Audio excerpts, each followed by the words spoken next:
Good evening, y'all. You're watching Austin After Hours. I'm Taylor Ellison. Thanks for being with us. We've got a great show in store for you tonight.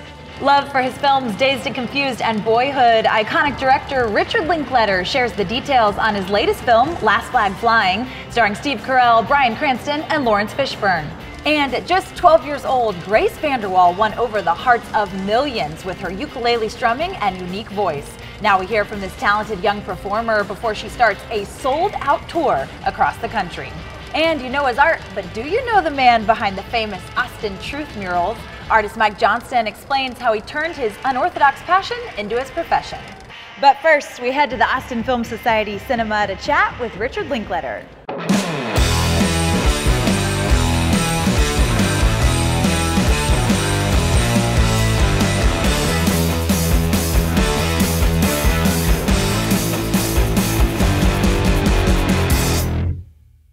Please.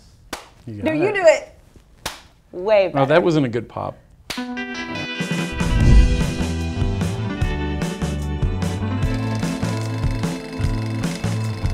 You know, we're sitting here in the Austin Film Society Cinema, which is the evolution of a group you started in 1985. Your latest film will have its Texas premiere here. After all these years, is that still surreal to have all these elements converge, or does it just feel like this natural progression? It's something you dream about and work toward. You know, it's always kind of great when you sit back and go, oh wow, that's all happened. It's a nonprofit that a lot of people work really hard for very little to make this happen, so that's always special. You know, you personally have had such an incredible impact on the Austin creative community. All those years ago when you left home to start making films, how'd you choose Austin? Oh gosh, I didn't go that far. I grew up in Huntsville. How does anyone choose Austin? You have friends who go to college here, you go visit them, you go to Barton Springs, you go out to the Continental Club, or, and you kind of go, I could do this. Life's pretty nice here. I could do this. I just felt I could make it happen in Austin, or that was just where I wanted to be. The Film Society came around just a few years later. What was the impetus for that at that time? I was just seeing a bunch of movies. I was, at that point, I was living near University of Texas and going to all the movies on campus, and that was great. But I noticed they were showing a lot of the same ones over and over for classes. And I was like, well, what about the other zillion films that, and I just kind of was, just in love with cinema and trying to make something happen. And we were successful from the very beginning. We showed some films at the old Dolby Theater on the Drag. Oh, I love Dolby. It was a big hit right off the bat. So Austin had this, obviously a huge music culture, big literary culture, but the film culture there was a lot of interest there, but it hadn't really been galvanized. So I think we just stepped into a gap that was there. Yeah. But then obviously, if you look at the Austin film scene now with all of our film festivals and everything we got going on, clearly the population is supporting it. As you talk about that time period, the freedom of the 80s and early 90s as you were making Slacker, the freedom that Austin gave you, what would that look like today? The city is much more vibrant now. There's much going on, so much more going on. The 80s was kind of a Texas, there was a depression basically, economically, which was when you have nothing, it was kind of great. Everything was cheap, but there wasn't that much going on, unfortunately. So I do prefer the Austin of now, just because there's so much more vibrancy, and I think people making things happen. To be someone who had some ambition trying to make things happen, it was kind of frustrating back then, where now there's so many like-minded people who are like, yeah, let's do it. Let's do it, whether it's starting a company or, whatever people are doing. Restaurants, I think a lot of doers here, that are trying to make things happen. When you talk about that love of cinema, at what point in your life did you go from watching movies and just enjoying them to thinking, oh, I want to be the filmmaker? That's an interesting moment. I always was a writer since I could remember, 4th, 5th grade. I was always writing short stories and thought of myself as a writer, but I hadn't really discovered film. But once I did, I kind of first thought, oh, I could write films, but then I realized I had them in my head, like I could see all the shots and had some visual thing going. The early 20s, with that, I've discovered the medium. So from that point on, I just bought a bunch of equipment and did it. I just didn't really know where it was going to end up, but I felt that was my medium. Yeah. So, and once you make that leap, you don't see films quite the same way. The fact that you could make a film was so far from my consciousness. Until I was well into teenage, it just wasn't something anyone did. So it was a huge leap to get into that area. amazed to thrilled, whatever, to be one. You know, like when Slacker came out, this is something we did locally. The fact that it would be taken serious nationwide or be seen anywhere outside of maybe a video we were handing around was just mind-boggling to myself and everyone involved in that movie. One thing I'm always just amazed by is your ability to capture these moments with so much emotion and like understand the human experience in a way that relates to so many people. Like as the audience is watching it, like I'm still processing Boyhood. Like 3 years later, I'm still thinking about like how is there such a sense of knowing, you know, it's almost ineffable that way to connect everyone. What do you think it is that enables you to be able to kind of understand some of those feelings and translate them on a screen for people? I don't know, film's a really powerful medium. I think it can capture that. You know, it's a nice emotional transference, I think, from the image to the viewer. So I've always kind of played around with that or pushed that, I think, in storytelling. It's a fascinating art form. That encompasses everything, you know. There's technically and spiritually, emotionally. Yeah, that's what keeps me busy, keeps me excited.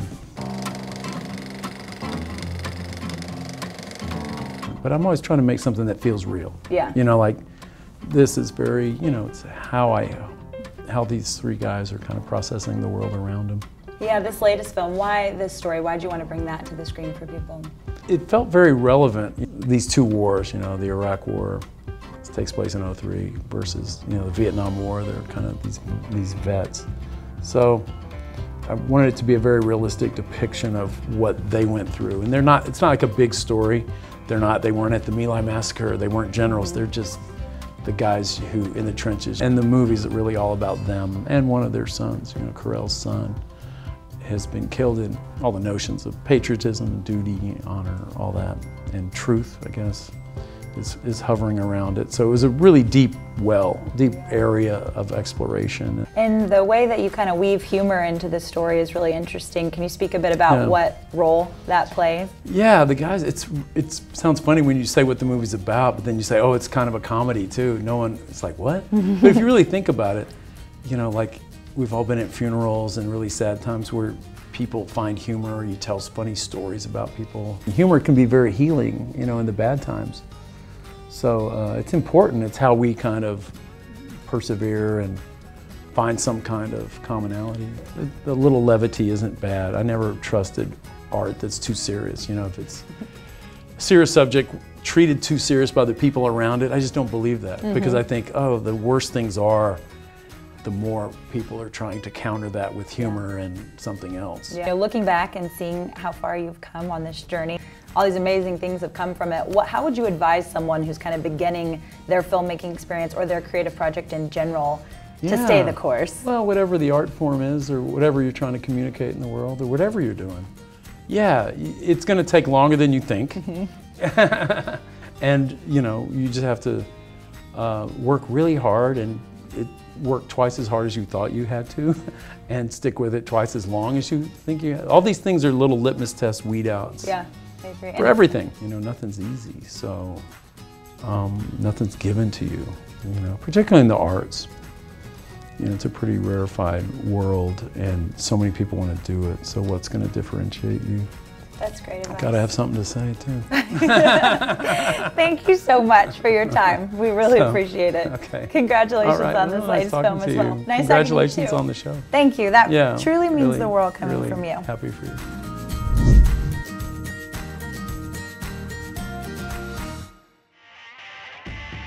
Many thanks to Richard Linklater. Last Flag Flying hits Austin theaters November 10th. Coming up, street artist Mike Johnston shares the truth on how he painted his way to success.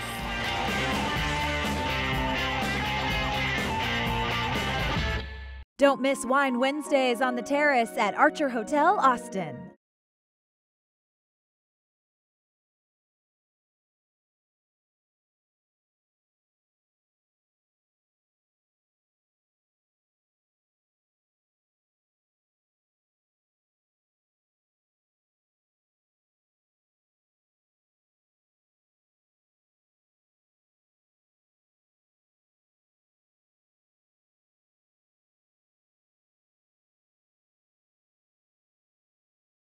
Hi guys, I am Bobby Bones. Hey guys, I'm Ryan Gosling. I can't even cut an ID without people laughing at me behind me. And you're watching Austin After Hours. Thank you, because we need the viewers. Hello, I am Bobby Bones, and you're watching Austin After Hours. And thank you for it.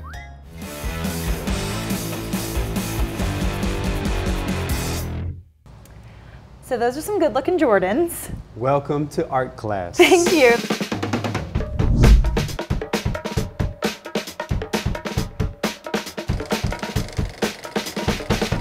Got to finish up this fighter plane here, and maybe a couple little things to the shoe, and then it's ready to hang. Yeah, it's like, when is something actually done? I feel like you can always add a little something. Yeah, I feel like the go-to phrase that I like to say from Napoleon Dynamite, break the wrist and walk away, because you really could just keep working on it, kind of like keep adding like little things, and before you know it, just like kind of overwork the piece. So it's pretty much coming in, finishing with the black lines, coming around the outside, a couple other little smaller details inside, probably adding a star. So yeah, so these paintings are going to be going into an art show, Austin Art Garage. I'm having a solo art show, so this does feel kind of like a big deal, and just like questions of, am I worthy? Is it, you know, people are going to show up? And so yeah, we'll see. You are worthy, well, and we're excited about it. Thank you. So what does the creative process look like? Because there's some seemingly 3D elements on this one, but I'm sure it looks a little different every time. Yeah, so it's kind of like been a more of a recent thing that I get excited about, these kind of old palettes. So I'm always looking for people throwing them out. So I think there's just something really cool and gnarly about just the old beat up wood. And then this part is actually an old kind of shed door that I found. I thought it was really cool, kind of like the gnarly old, kind of like rust lines, and just gives it a little bit more texture. Yeah. Do you draw everything in full before it goes up into its final form? I usually don't. Like, I'll have kind of like a mock-up that I'll put in the kind of maybe like a Photoshop file. And so on the computer, I have an idea. So it's exciting for me to see it come to life for the first time on the actual wall or in the actual painting.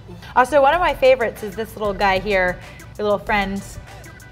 Yes, the next big thing. What kind of animal is this? So that's a dinosaur. And I feel like this is one of your first most recognizable pieces. Like if you see this around town, you know it's Truth Artist. Most people were requesting that in their art pieces and their murals. Cool. And can I request all of these? Those are yours These to are own. mine now. Yeah, you can keep those. Yes.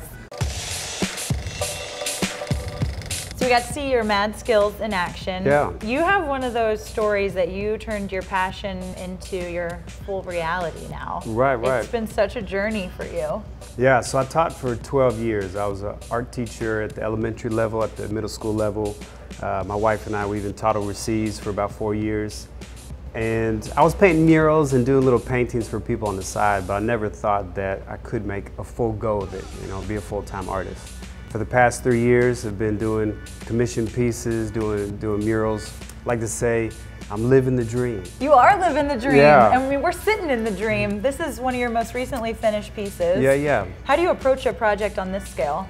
So this one was done for Run the Jewels. They came into town for Austin City Limits, and they also did kind of like a pop-up show here at the Volcom store on 6th Street. And they said, yeah, can you do something, you know, it is big, you know, it's about 8 foot by 28 foot. And what I really liked on this project, they gave me a lot of freedom. So when you get that kind of freedom, what's your creative process look like? Where are you pulling that inspiration in?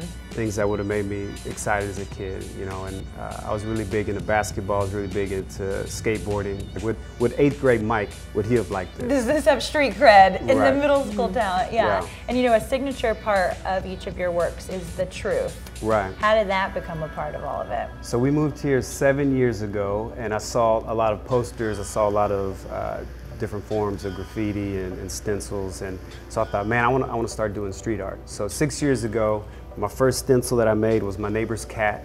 Then I did a Martin Luther King, and I was like, what's the most powerful word I could think of? And because of my faith in God, I was like, man, I'm gonna do truth.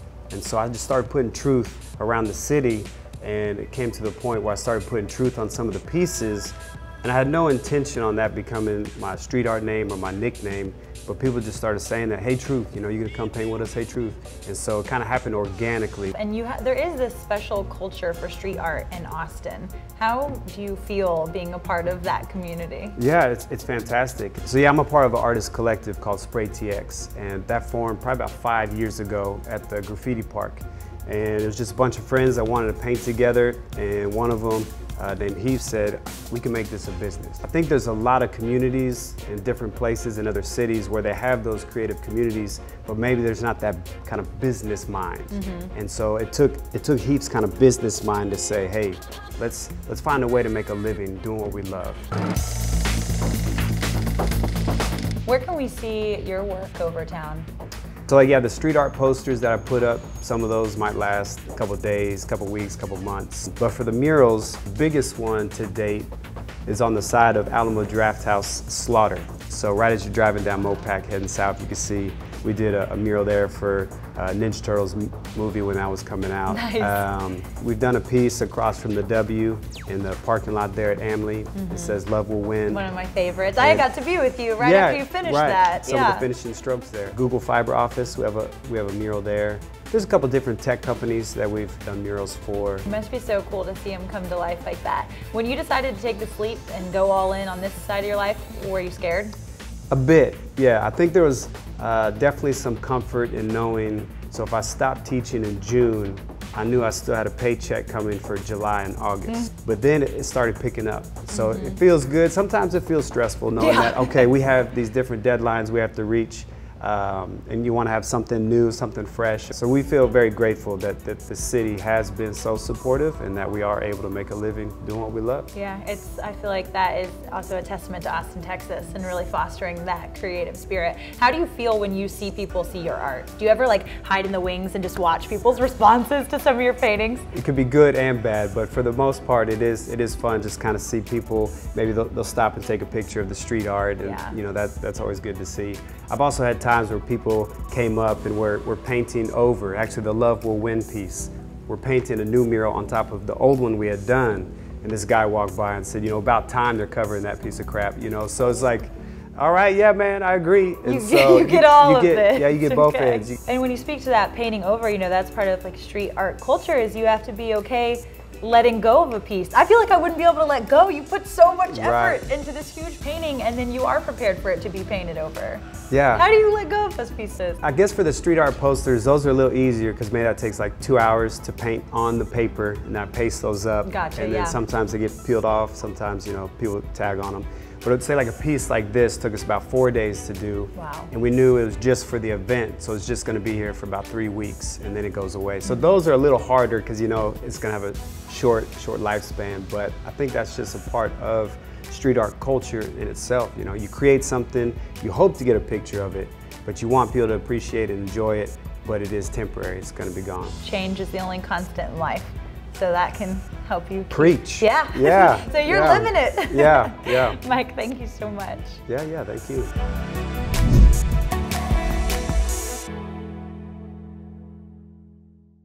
What a cool story. You can check out Mike's work all month long at Austin Art Garage. Coming up, it's mega talent Grace Vanderwaal, just tapped for Billboard's 21 Under 21 list. This star on the rise shares how she stays grounded.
Hello, I'm Phil Rosenthal, the host of I'll Have What Phil's Having. You're watching Austin After Hours.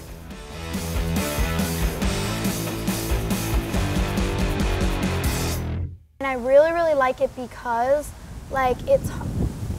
Whoa! Feel that wind! Feel the wind, girl, feel it. Anyways.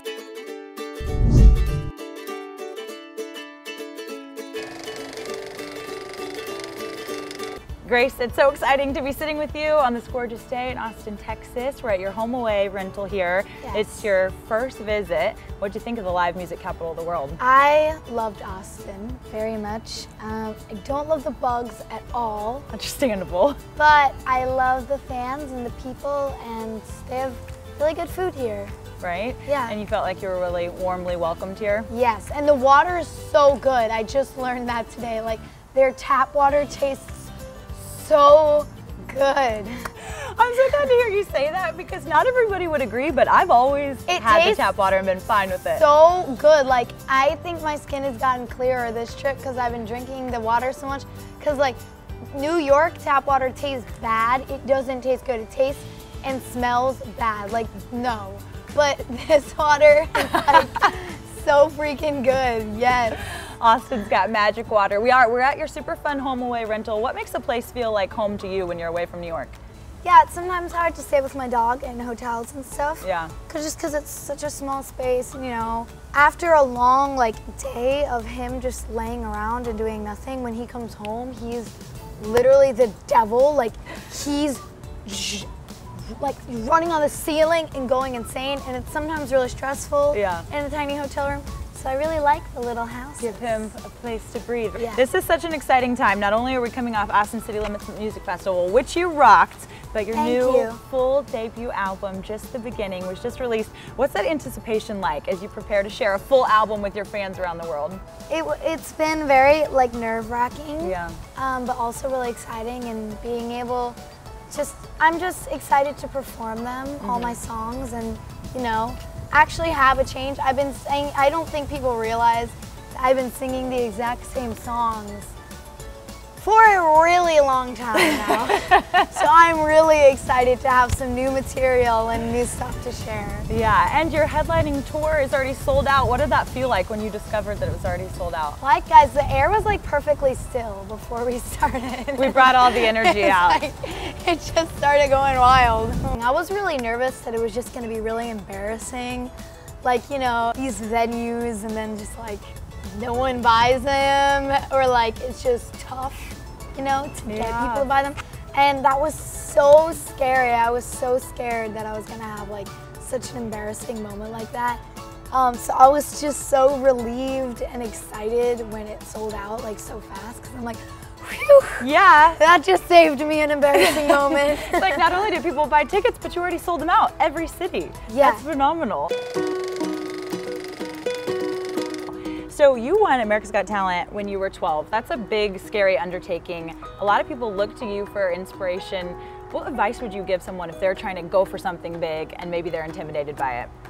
Think it through, but try not to think at all. Like, very confusing. I don't know. But like, I think that you should first figure out if you really enjoy that or like that or whatever you want to go for, if that is something you truly want, and try to recognize the difference between something you truly want or something you want because you don't have, or, you know, something like a phase or something, and really try to find the difference between that. Once you've done that, you know what you're scared of. For me, I was scared of people I know, like people from school, knowing that I like doing this.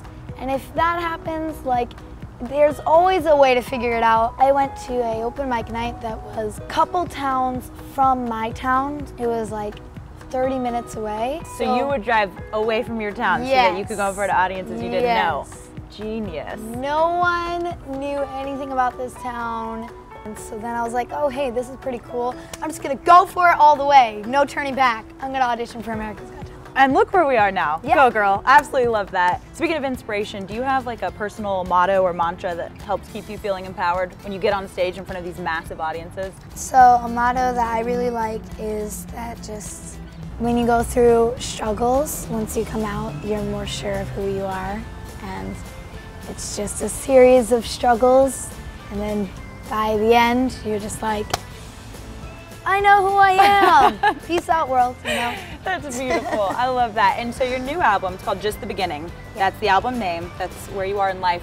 If this is just the beginning, what does the future look like to you? I'm just trying to be where I am right now, and I try to just focus on what's happening right now. I feel like if I set too many future goals, that's just setting myself up for disappointment. That's a trap. Don't do that.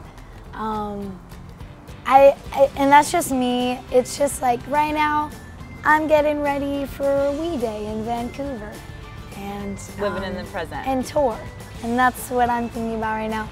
I don't want to think too far ahead, even though sometimes I do. Yeah. Just because it's never going to be exactly what I thought it was, and I'm that kind of person. I hate surprises. I hate all of that because I always get disappointed and just like, dang, you know? Yeah. I like to set myself up very, very low so that no matter what happens, even if it's decent, I'm very happy about it because I was expecting something horrible. Under promise and over deliver, right? Exactly. Live in the present. You are truly Grace in action. Thank you so much, Thank Grace. you. Cheers to you, and we hope you had fun in Austin. You think you'll come back? Absolutely, I can't wait.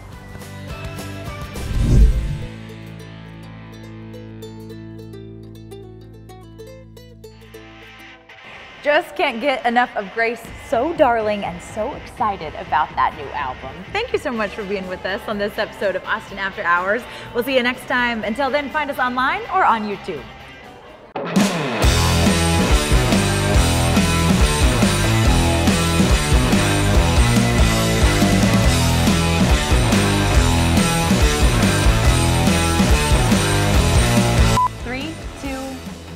Hold on, I'm having serious heartburn. There's something in this drink, y'all. There's something very strong. It's like sugar or something. Maybe. Okay.